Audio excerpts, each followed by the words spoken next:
The story takes place 5 years ago, and I'm 23 now as I'm writing this. As soon as I turned 18, I was looking for a new place to live.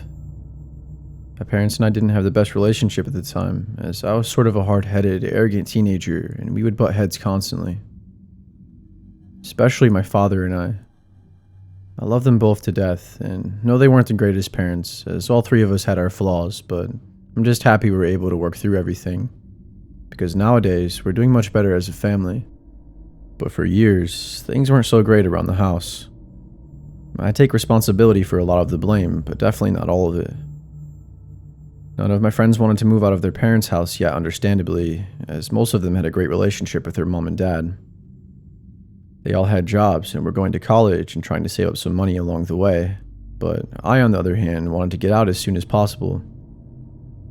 My parents would always threaten to kick me out when I would get caught smoking weed or drinking alcohol, but every time I packed my things up and left, they would call the police and report me as a runaway.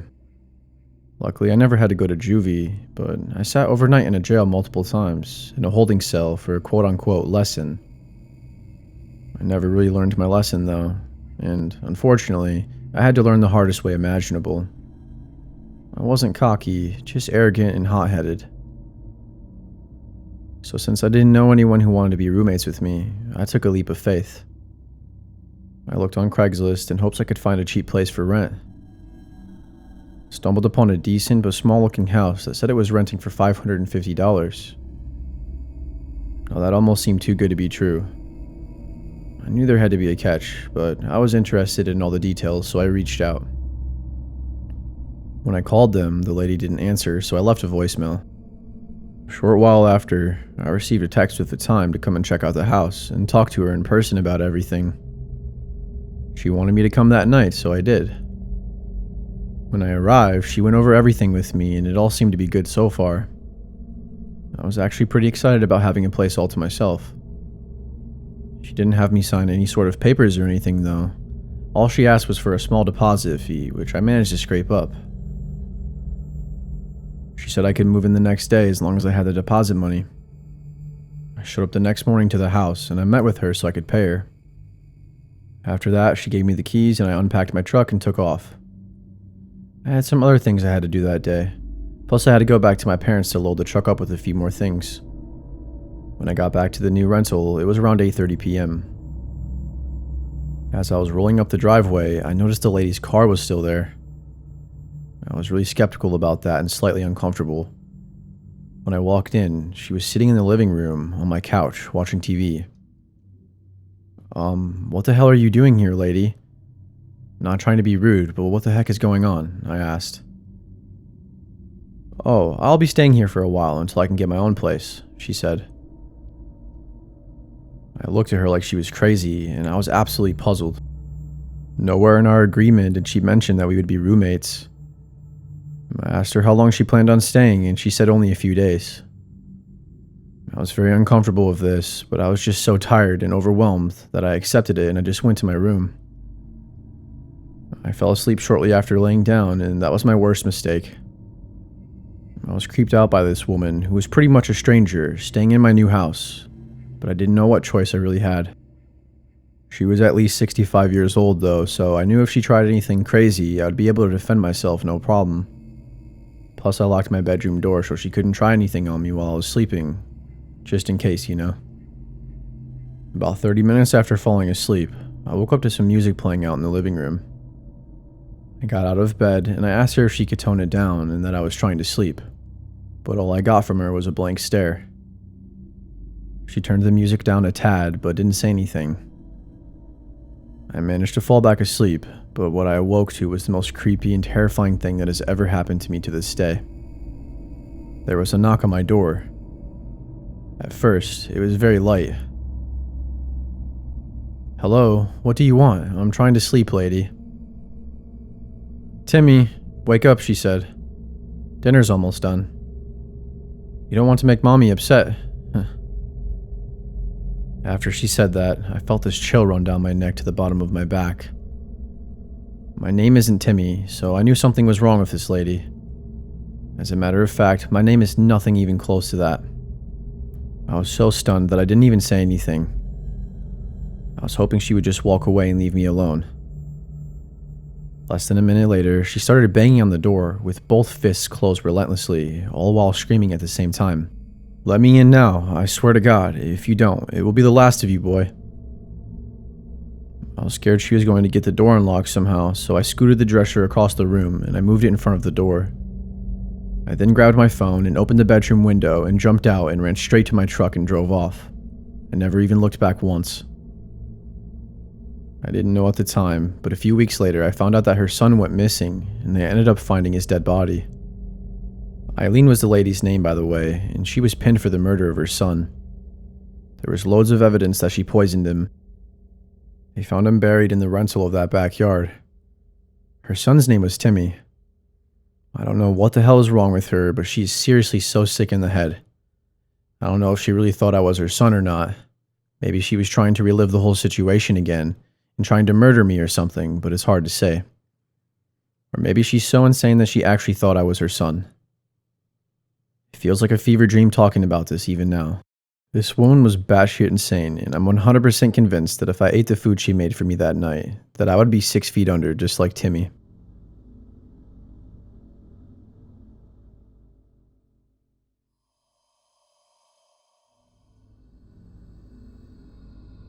I had just graduated high school in the summer of 2018.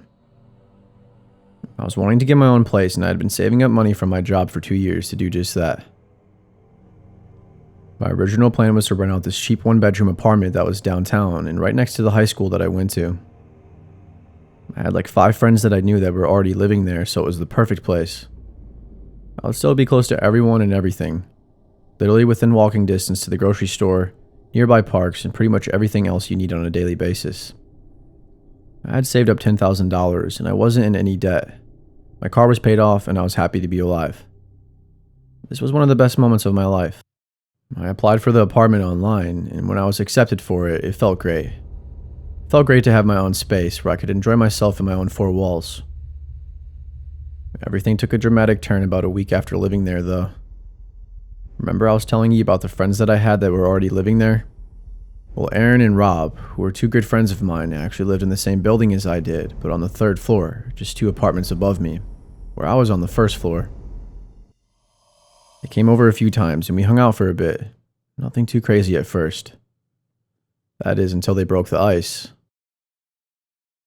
They started spending a little bit too much time at my place, and eventually after them staying over for 2 days straight, I kindly asked them to leave so I could have some me time. Really, I just wanted them to leave, and I was trying to hint at that in the nicest way possible. My place quickly became the everyday hangout spot, and I was growing to not like it very much. Especially with me being an introvert. Not to mention, I finally just got my own place, and I thought I was going to be alone much more than I was. That was when Aaron told me that they had just been evicted and that they needed a place to stay for a few weeks. That put me in a really bad position. I didn't want to push them out into the streets, and they sort of tugged on my heartstrings a little, and so I basically told them that they had 2 weeks. Well, 2 weeks turned into 4 weeks, and then 2 months. I guess you can say I was kind of a pushover with a big heart for people, especially my friends. Turns out that they weren't really my friends all along, though, and just using me for a place to stay. They didn't respect me or my wishes at all.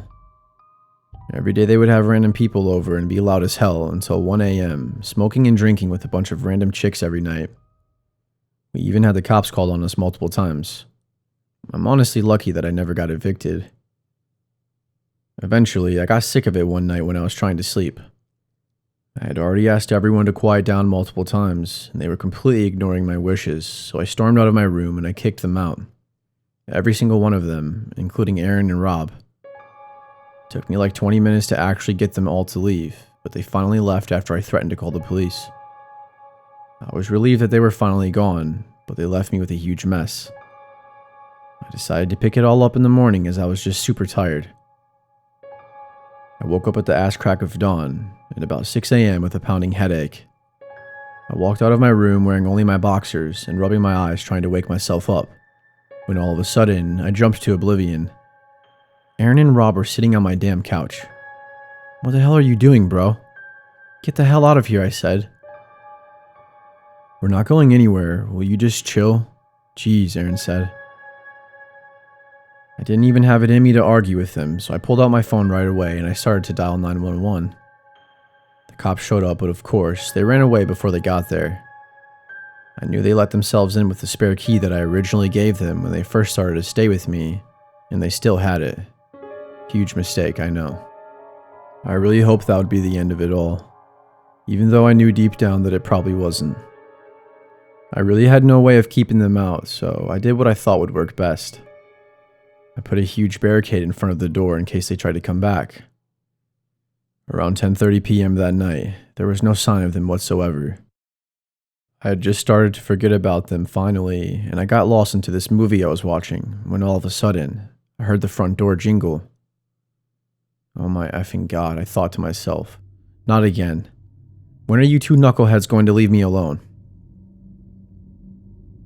At this point, I was worried for my safety, so I called the police again and I ignored Aaron and Rob at my door. Hey bro, let me in.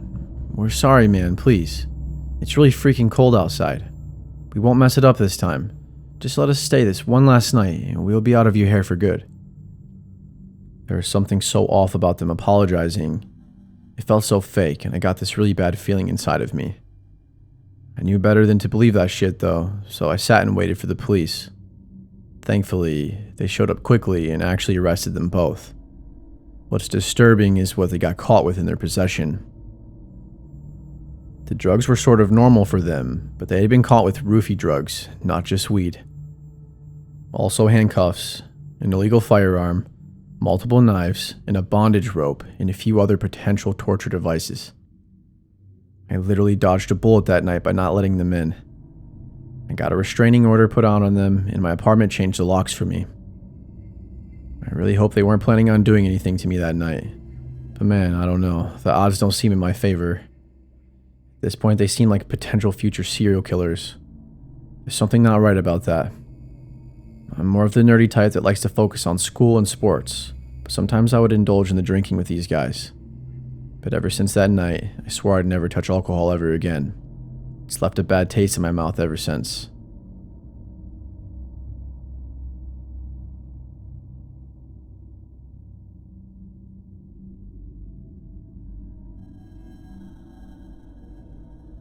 I was just getting home from a long day of school and work. It was 9 o'clock at night, and right off the bat, when I walked into my apartment, I noticed that it smelled foul. I immediately walked over to Ryan's room, who was a good friend and roommate of mine at the time, to see if he knew what the smell was. I knocked on his door and he didn't answer. That was weird because he was always home and he always answered the door when I knocked. So I lightly tapped on the door again and said, "Hey bro, you in there? You awake?" But again, there was no answer. I really felt like barging through, I can't lie to you, but I held back the urge as I wouldn't want the same thing done to me. A couple hours passed and the smell grew more intense. I blew Ryan's phone up, hoping for a response, but he never replied with a single text. I must have called 5 or 6 times, and every single time it went straight to voicemail. This was extremely uncommon for him to do. Before I get into this story any further, I'd just like to add that this really isn't for the faint of heart, and I'm putting a trigger warning for this. So you can't say you weren't warned beforehand. A few more hours passed by and the smell grew even more intense. It was absolutely wretched, and it started to seem like it was coming from Ryan's room. At this point, I didn't care if he was in there or not, and I didn't care what he was doing. I was determined to get to the bottom of the damn smell. "Ryan, if you're in there, I'm coming in there," I said. Right after I said that, I turned the door handle. I tried to open the door, but of course it was locked. I grabbed a bobby pin from the guest bathroom and I picked through the lock. After messing with it for some time, I opened the door and I was met with one of the nastiest smells you could imagine. I'm talking 20 times as bad as the original odor. It smelled so bad that the odor was practically leaving a stench trail straight to the closet. Horrified, I walked over to it and I opened it up, and what I was met with was next level insanity. I couldn't believe what my eyes were seeing. There was a garbage bag with an animal leg sticking out of it, and maggots everywhere. It had to have been sitting there for weeks. I about threw up on the spot. I didn't know what kind of animal it was at the time, but it seemed to be a dog. I don't care if I seem like a pussy for this either, because that's just not right. So I called the police immediately and I snitched on my friend, or whatever you want to call it. I explained the whole thing to the dispatcher and the cops showed up within 10 minutes. They went into the closet and they found that it indeed was a dog. It was a beaten to death pit bull with its head nearly completely decapitated. I couldn't watch them haul the dog out without bursting into a panic. I'm a huge animal lover, so it really tore me up to see that poor pup like that. We waited for Ryan to hopefully show up for at least an hour, but he never showed. So the police took off and they told me to give them a call if he showed up. I said screw that though. I wasn't staying in that apartment for another second. What's crazy is, I've never talked to him ever since after that. I blocked him on everything and took all my shit out of the apartment the very next day, and I broke my month-to-month lease. I have no idea where Ryan is or where he ended up. Talk went on around town that he wound up missing, but I could give a shit less to be honest. That scumbag deserves what's coming to him 100%. I'm glad I barged into Ryan's room when I did though, because what if I didn't? What if I would have found out what he had done while he was there?